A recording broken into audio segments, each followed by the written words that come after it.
অঙ্গাণু, এই অঙ্গাণুটা নিয়ে আসলে কাজ করব। আমাকে অনেকে জিজ্ঞেস করছো আমরা হোয়াইট বোর্ড ছেড়ে কেন এই সিস্টেমে আসলাম।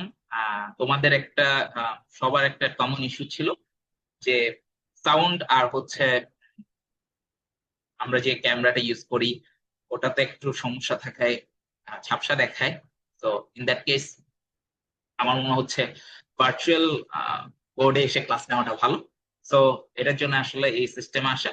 তাহলে চলো আমরা শুরু করি আজকের ক্লাস। আমি যদি নেক্সট স্লাইডে যাই, সরি, তো এটা হচ্ছে প্লাস্টিক। আজকের আরেকটা কোষ অঙ্গাণু উদ্ভিদ কোষের, আমি বললাম উদ্ভিদ কোষের সব থেকে গুরুত্বপূর্ণ অঙ্গাণু, যেটার কারণে উদ্ভিদ এবং প্রাণী কোষকে মোটামুটি পার্থক্য করা যায়, ডিফাইন করা যায় কোনটা উদ্ভিদ কোষ কোনটা প্রাণী কোষ। আহ তো আমি একটু যদি কলমটা নিই, একটা মিনিট।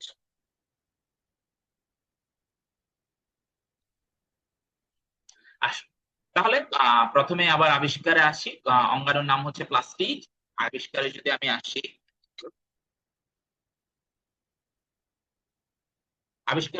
আসি, বিজ্ঞানী আর্নেস্ট হ্যাকেল এটা আবিষ্কার করেন। এই প্লাস্টিড অঙ্গাণুটা তাইলে আবিষ্কার করেছেন বিজ্ঞানী আর্নেস্ট হ্যাকেল 1866 সালে। আর হচ্ছে এটি শুধুমাত্র, এই যেখানে লেখা আছে, এটা শুধুমাত্র উদ্ভিদ কোষেই পাওয়া যায়। এটা শুধুমাত্র উদ্ভিদ কোষেই পাওয়া যায়। এটা কিন্তু খুবই ইম্পর্টেন্ট একটা জিনিস। এটা শুধুমাত্র উদ্ভিদ কোষেই পাওয়া যায়, এটা কিন্তু খুবই ইম্পর্টেন্ট একটা জিনিস। এটার কারণে উদ্ভিদ কোষ এবং প্রাণী কোষকে পার্থক্য করা যায় বা ডিফাইন করা যায়। হ্যাঁ, আচ্ছা। প্রকারভেদ হচ্ছে এটা তিন প্রকার মূলত। তিনটা প্রকারভেদ আছে, তবে তার আগে আমি একটু কিছু কথা বলি। এটা উদ্ভিদ কোষ আসলে কোন কাজটা করে। এটা উদ্ভিদ কোষে মূলত খাদ্য উৎপাদন করে, মূলত খাদ্য উৎপাদন করে। আচ্ছা দেখি বলতো, এই পৃথিবীর মধ্যে কারা শুধুমাত্র খাদ্য উৎপাদন করতে পারে? অবভিয়াসলি উদ্ভিদ সালোক সংশ্লেষণ প্রক্রিয়ার মাধ্যমে, বা যেটাকে আমরা বলি হচ্ছে ফটোসিনথেসিস, ওই ফটোসিনথেসিসের মাধ্যমে কি করতে পারে? খাদ্য উৎপাদন করতে পারে। হ্যাঁ, আর এই খাদ্যটার উপর প্রত্যক্ষ পরোক্ষ ভাবে কে নির্ভরশীল? প্রাণী নির্ভরশীল। আচ্ছা, তো যদি উদ্ভিদ খাদ্য উৎপাদন করতে না পারতো তাহলে প্রাণী কি খাদ্য পেত? প্রাণী যদি খাদ্য না পেত তাহলে প্রাণীর যে বংশবিস্তার, প্রাণীর যে অন্যান্য শরীরবৃত্তীয় ক্রিয়া বিক্রিয়া এগুলা কি চলতো? তার মানে হচ্ছে প্রাণী বৈচিত্র্য বিলুপ্ত হতো, প্রাণীরা বিলুপ্ত হয়ে যায়। ঠিক আছে, তাহলে প্লাস্টিড এই এই আহ কোষ অঙ্গাণুটা উদ্ভিদের থাকলেও এটা কিন্তু প্রাণীর জন্য গুরুত্বপূর্ণ, কারণ এটার উপর খাদ্য উৎপাদন প্রক্রিয়া নির্ভরশীল। আর খাদ্য উৎপাদনের জন্য প্লাস্টিড একান্ত গুরুত্বপূর্ণ একটা অঙ্গাণু গেল। আচ্ছা, প্রকারভেদ। এখানের মধ্যে প্লাস্টিড কয় প্রকার? প্লাস্টিড হচ্ছে তিন প্রকার। প্লাস্টিড কয় প্রকার? প্লাস্টিড হচ্ছে তিন প্রকার। তিন প্রকারের মধ্যে কি কি আছে? প্রথমটা আছে হচ্ছে তোমার ক্লোরোপ্লাস্ট, সবুজ রঙের যে প্লাস্টিড, এগুলাকে বলা হয় ক্লোরোপ্লাস্ট। সালোক সংশ্লেষণে খাদ্য তৈরি করে। এতে গ্রানা, এটা ব্রানান, ঘ্রানা না, এটা ব্রানান হবে এরকম, গ্রানা, গ্রানা এবং স্ট্রোমা থাকে। এই যে এটা হচ্ছে সেই প্লাস্টিক, এটা হচ্ছে সেই প্লাস্টিক। আমি এখানে বড় করে চিত্র দিয়েছি, আমরা বইয়ের সাথেও মিলিয়ে দেখবো। আপাতত মনে রাখো এখানে কি কি থাকে। দুইটা অংশ থাকতেছে, একটা হচ্ছে গ্রানা আর একটা হচ্ছে স্ট্রোমা, ক্রোমোপ্লাস্ট। আচ্ছা তোমরা দেখো তো, তোমরা ক্রোম দেখেছো? Chrome, CROME, Chrome. ক্রোম একটা ওয়েবসাইট, হ্যাঁ ঠিক না? একটা ওয়েবসাইট। হ্যাঁ, আচ্ছা, তোমরা যদি ক্রোম দেখো, ক্রোমটা কিন্তু রোগী, ক্রোম কিন্তু রোগী, ক্রোমটার জিনিসটা হচ্ছে রোগ। আচ্ছা আমি একটু তোমাদেরকে স্ক্রিন শেয়ারে দেখাই, তাহলে তোমরা জিনিসটা আরো ভালো বুঝবা। আমার এখানে কি ক্রোম আছে? এই যে আই থিঙ্ক স্ক্রিন শেয়ার হচ্ছে।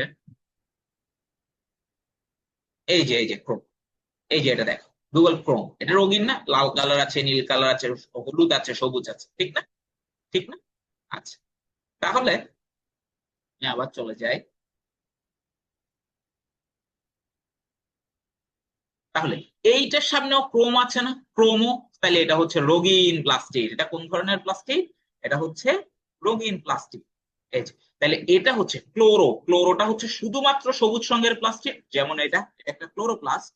আর ক্রোমোপ্লাস্ট হচ্ছে রঙিন প্লাস্টিক, সবুজ ছাড়া। দেখছো, ফুল এবং ফলকে আকর্ষণ করে পরাগায়নে সাহায্য করে। এদের কাজ হচ্ছে মূলত এই পরাগায়ন প্রসেসটাতে হেল্প করা। পরাগায়ন কি? পরাগায়ন হচ্ছে উদ্ভিদ যখন বংশ বিস্তার করতে চায় তখন উদ্ভিদ ওর পরাগ রেণু বলে একটা পার্ট আছে, উদ্ভিদের পরাগ রেণু বলে একটা পার্ট আছে। এই পরাগ রেণুটা একটা ফুল থেকে আরেকটা ফুলে স্থানান্তর করতে হয়। ঠিক আছে, তাহলে যেই মাধ্যমে একটা ফুল আরেকটা ফুলে পরাগ রেণু স্থানান্তর করে ওই জিনিসটাকে বলা হয় হচ্ছে পরাগায়ন। পরাগায়নের অনেক ধরনের পার্ট আছে, এগুলো আমরা অন্য একটা চ্যাপ্টারে জানবো ইনশাআল্লাহ, প্রজনন চ্যাপ্টারটাতে গিয়ে জানবো। তার আগে হচ্ছে জাস্ট তুমি মনে রাখো পরাগায়নে হেল্প করে হচ্ছে ক্রোমোপ্লাস্ট। কিভাবে হেল্প করে? ফুল এবং ফলকে আকর্ষণীয় করতে বিভিন্ন ধরনের রং করে। মনে করে এটা একটা ফুল, ফুলে বিভিন্ন ধরনের রং দেয়। হ্যাঁ, যখন বিভিন্ন ধরনের রং দেয়, এখানে বিভিন্ন ধরনের পাখি আসে, প্রজাপতি আসে, এই ফুলটার প্রতি আকর্ষিত হয়ে, এই ফুলের সৌন্দর্যের প্রতি আকর্ষিত হয়ে এখানে বিভিন্ন ধরনের পাখি এবং বিভিন্ন ধরনের প্রজাপতি, মৌমাছি এরা আসে। তখন এই পরাগরেণুটা এই মৌমাছির গায়ে, পাখির গায়ে লেগে যায়, এবং এটা যখন অন্য একটা ফুলের গায়ে গিয়ে বসে, তখন পরাগরেণুটা এক জায়গা থেকে আরেক জায়গায় স্থানান্তরিত হয়। আরেকটা হচ্ছে লিউকোপ্লাস্ট। এটা কি? বর্ণহীন প্লাস্টিক, যেখানে সূর্যালোক পৌঁছায় না, এই জিনিসটা মাথায় রাখবা। যেমন মূল, যেসব জায়গায় একটা উদ্ভিদের সব জায়গায় কিন্তু সমানভাবে সূর্যের আলো পৌঁছায় না, ঠিক আছে?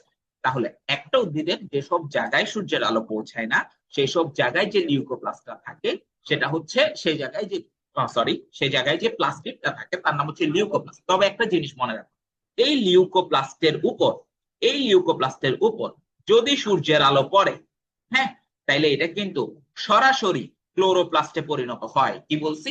যদি কোনো লিউকোপ্লাস্টের উপর সূর্যের আলো পড়ে, তাহলে সেটা সরাসরি লিউকোপ্লাস্টে পরিণত হয়। আশা করছি তোমরা বুঝতে পারছো। আর এটা হচ্ছে কাজ হচ্ছে খাদ্য সঞ্চয় করা।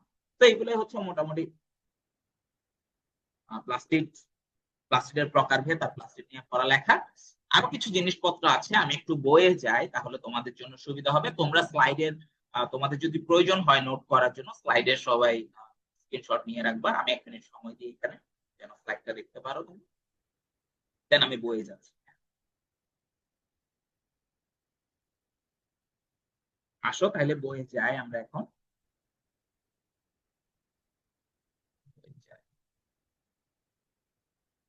জাস্ট হোল্ড আ সেকেন্ড।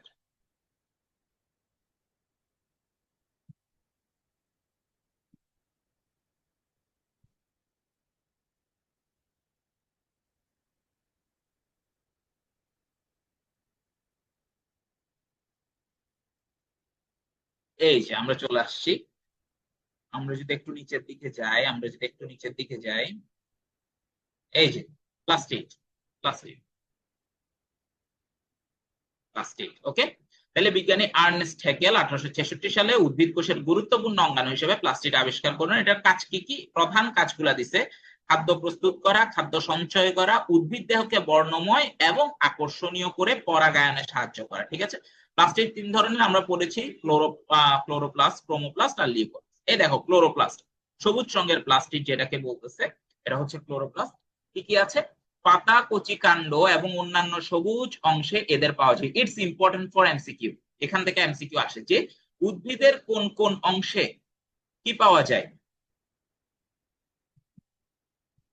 উদ্ভিদের কোন কোন অংশে ক্লোরোপ্লাস্ট পাওয়া যায়। ঠিক আছে?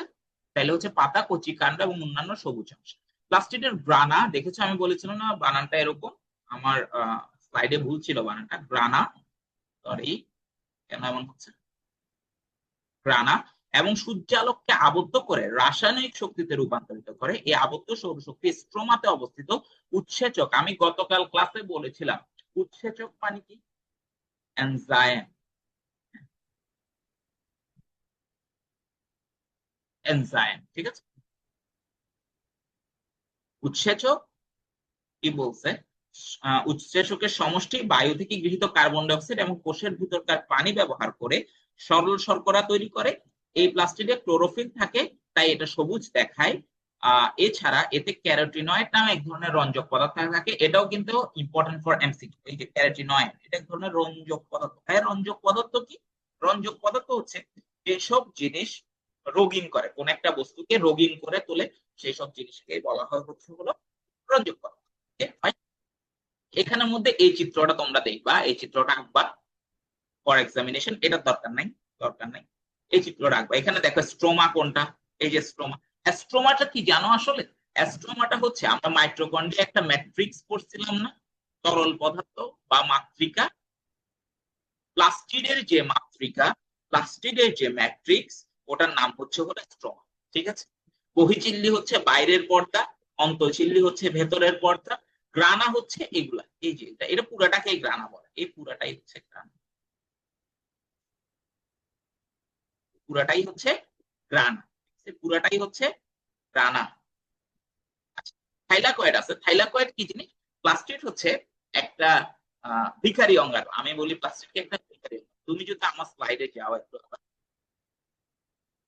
দেখো এখানে কিছু এই যে থালার মতো গঠন আছে, এরকম দুইটা তিনটা এরকম অনেকগুলো একসাথে সারিবদ্ধ ভাবে আছে, এগুলো থালার মতো গঠন, ঠিক আছে? সেজন্য এই থালার মতো গঠন গুলোকে, এই যে এখানেও আছে একটা একটা, এগুলোকে বলতেছে হচ্ছে থাইলাকয়েড। যেহেতু এগুলার গঠন থালার মতো, তাই এগুলাকে বলতেছে হচ্ছে থাইলাকয়েড। ওকে। আর হচ্ছে অন্তঃগ্রানা, এই যে এখানে একটা সরি একটা গ্রানার সাথে আরেকটা গ্রানা যে নালীর মাধ্যমে যুক্ত হয়েছে, এগুলাকে বলতেছে অন্তঃগ্রানা। এটার আরেকটা নাম আছে, সেটা হচ্ছে স্ট্রোমা ল্যামেলি। যদি লিখি স্ট্রোমা ল্যামেইলি। ওকে, এই হচ্ছে কথা মোটামুটি।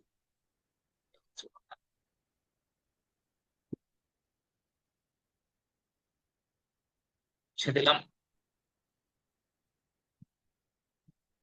তাহলে এই চিত্রটা দরকার আছে, এই চিত্রটার দরকার নাই। আর একটু দেখি। এরপর আমরা ক্রোমোপ্লাস্টে যাই। আমি বলেছিলাম ক্রোমোপ্লাস্ট হচ্ছে রঙিন প্লাস্টিক। ক্রোমোপ্লাস্ট কি ধরনের প্লাস্টিক? রঙিন প্লাস্টিক। আসো তাইলে, এই যে এগুলো রঙিন প্লাস্টিক, তবে সবুজ নয়, এই কথাটাই মাথায় রাখতে হবে। সবুজ বর্ণের যেগুলা সেগুলো হচ্ছে ক্লোরোপ্লাস্ট, আর যেগুলো সবুজ নয় সেগুলো হচ্ছে ক্রোমোপ্লাস্ট। এসব প্লাস্টিকের জ্যান্থোফিল, এগুলো হচ্ছে সব ওই যে কিছুক্ষণ আগে বলেছিলাম রঞ্জক পদার্থ। এই যে রঞ্জক, এগুলো হচ্ছে বিভিন্ন রঞ্জক পদার্থের নাম।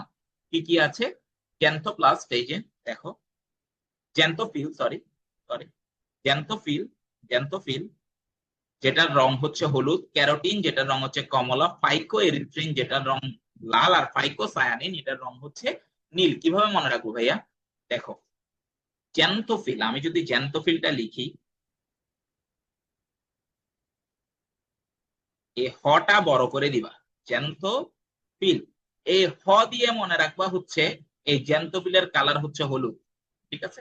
কমলা কিভাবে মনে রাখবো? ক দিয়ে ক্যারোটিন, ক দিয়ে কমলা, ঠিক আছে?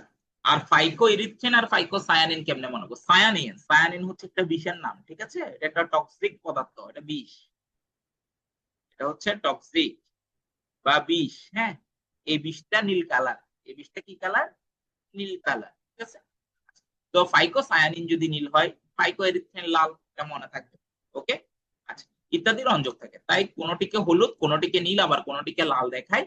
তারপর হচ্ছে এদের মিশ্রণজনিত কারণে ফুল, পাতা এবং উদ্ভিদের অন্যান্য অংশ আকর্ষণীয় হয়ে ওঠে। রঙিন ফুল, পাতা এবং গাজরের মূলে এদের পাওয়া যায়। এটা ইম্পর্টেন্ট, এটা ইম্পর্টেন্ট যে গাজরের মূলে, ওইটা গাজরের মূলে কোনটা পাওয়া যায়? গাজরের মূলে হচ্ছে ক্রোমোপ্লাস্ট পাওয়া যায়। ওকে। আচ্ছা, ফুলকে আকর্ষণীয় করে পরাগায়নে সাহায্য করে, আমি বলেছি এটা বিভিন্ন ধরনের রঞ্জক পদার্থ সংশ্লেষণ করে জমা রাখে। Okay, fine? তারপর আসছে হচ্ছে লিউকোপ্লাস্ট। এই যে যেসব প্লাস্টিকে কোনো রঞ্জক পদার্থ থাকে না তাদের লিউকোপ্লাস্ট বলে। যেসব কোষে সূর্যের আলো পৌঁছায় না, যেমন কি কি আছে? ভ্রূণ, মূল, জনন কোষ। এটাও ইম্পর্টেন্ট ফর এমসিকিউ, এমসিকিউর জন্য এটাও ইম্পর্টেন্ট যে কোন কোন কোষে সূর্যের আলো পৌঁছাচ্ছে না, ঠিক আছে? এমসিকিউর জন্য দরকার। আচ্ছা, সেখানে এদের পাওয়া যায়। এদের প্রধান কাজ খাদ্য সঞ্চয় করা। আলোর সংস্পর্শে এই লিউকোপ্লাস্ট ক্লোরোপ্লাস্টে রূপান্তরিত হতে পারে। তাহলে আমাদের ক্লাসটি আজকে শেষ। আজকে ক্লাস এতটুকুই। সবাই ভালো থাকবা, আইসপি পরিবারের সাথে থাকবা।